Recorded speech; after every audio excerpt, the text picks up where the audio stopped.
In the 1980s, Freddy Fazbear's Pizza was a wonderland for kids. Pizza, games, and singing robots. But behind the laughter, shadows grew. Disappearances and chilling rumors haunted Fazbear Entertainment's legacy. Was it just bad luck, or something more sinister?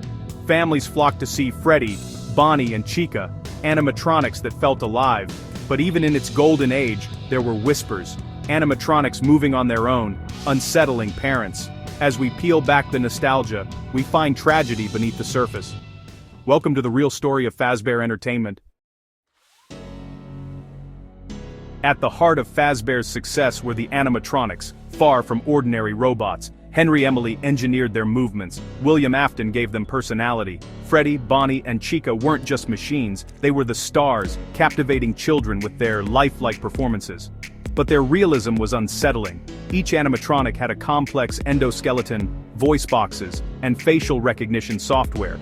Former engineers hint at a mysterious free roam mode that let them wander after hours.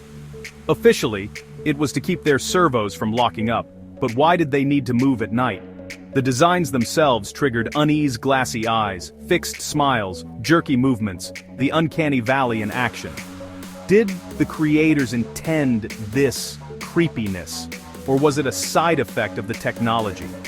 As new characters like Foxy and the puppet joined, the rumors grew. Foxy's aggressive programming, the puppet's eerie silence, each addition brought more questions. The animatronics were both the company's greatest asset and its greatest liability. Stories spread of strange behavior, unexplained malfunctions, and unsettling encounters. The line between friendly and frightening blurred. What was meant to delight began to disturb. The magic of Fazbear's was becoming a source of fear. The more advanced the robots became, the more unpredictable and dangerous they seemed. The company's creations were slipping out of their control, and the public was starting to notice.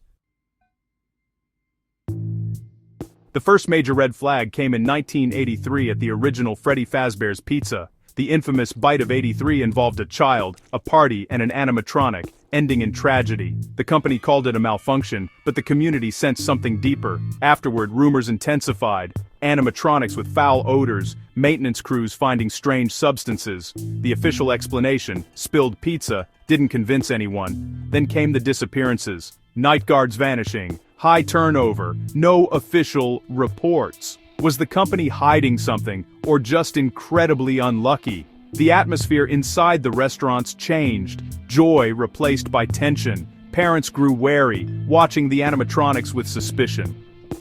The birthday songs sounded hollow. The magic fading. The cracks in Fazbear's facade were widening. Through them, a horrifying reality began to leak out. The company was losing control of its own story, and the public was starting to write a new one. To uncover the truth, we spoke to those who saw Fazbear's after dark the night guards. Most refused to talk, but one, Mark, shared his story. Mark describes a job unlike any other: minimal training, a pre-recorded message warning that animatronics wander at night. The explanation? To keep their servos from locking up. But it never felt normal. On his first night, Mark saw Bonnie outside his office, staring, unmoving. He was told the animatronics might mistake him for an endoskeleton and try to stuff him into a suit. At first, he thought it was a joke. It wasn't.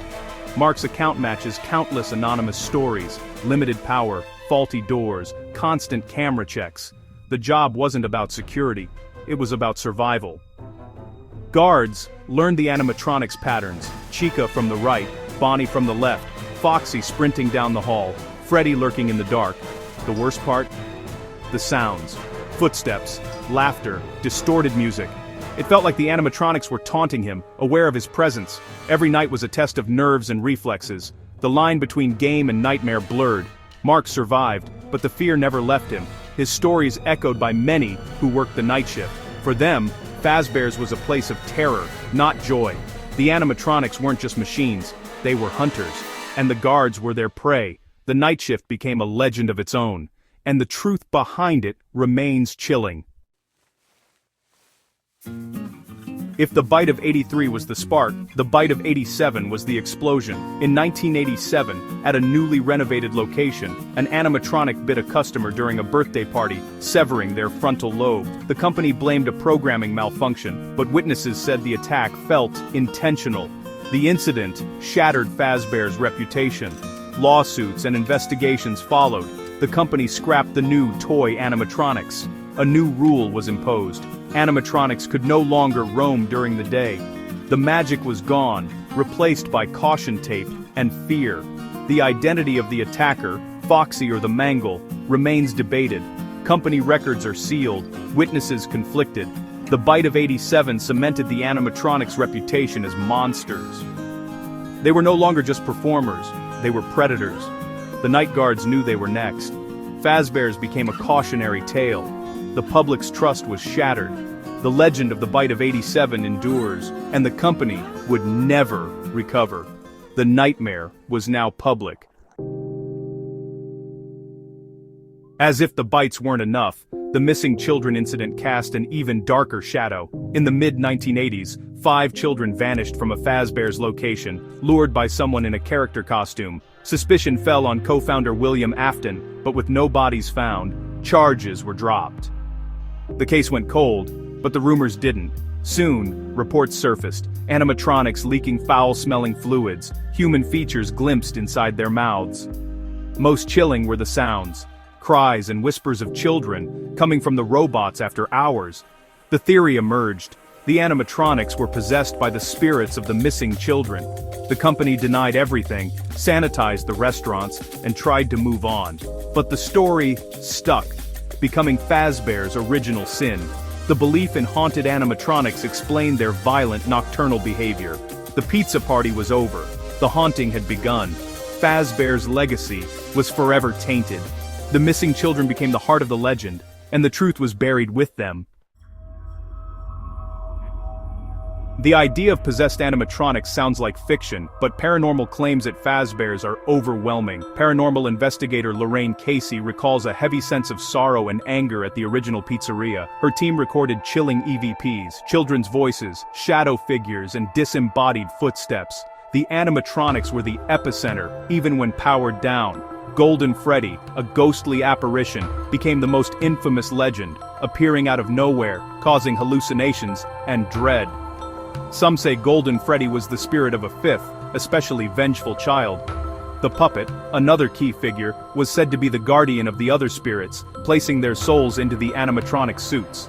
The puppet's haunting melody signaled its approach on the pizzeria's final nights. Whether protector or warden, the puppet was the master of ceremonies for this ghostly troupe. The supernatural became inseparable from Fazbear's story. The line between legend and reality blurred. The pizzeria became a place of restless spirits, and the machines were never just machines. Faced with lawsuits and supernatural rumors, Fazbear Entertainment launched a ruthless cover-up. First, deny everything. Bites were malfunctions, smells were food, disappearances were unrelated. They hired PR teams to spin a narrative of innocence, painting themselves as victims. When a location became too toxic, they'd shut it down, then reopen elsewhere with a new theme. They even created Fazbear's Fright, a horror attraction mocking their own dark history. Most sinister was their effort to erase evidence. Cleanup crews, missing security tapes, vanished documents, witnesses recanted, silenced by aggressive legal threats. The scale of the cover-up suggested deep institutional knowledge of wrongdoing. Fazbear's knew their establishments were unsafe, and their animatronics dangerous. The truth, if revealed, would destroy them. The cover-up wasn't just about profits, it was about survival. The company's legacy became one of denial and disappearance. And the real story was buried beneath layers of lies. Today, Freddy Fazbear's Pizza is gone, just ruins and memories. But its legacy lingers in stories, online forums, and the minds of a generation. The central mystery remains: what happened to the missing children, and what became of William Afton? Some say he died inside his own creation, a victim of the spirits he unleashed. The truth was never found. The case remains cold. Were the animatronics possessed, or was it corrupted AI and psychological manipulation? Was it ghosts, or something even more terrifying?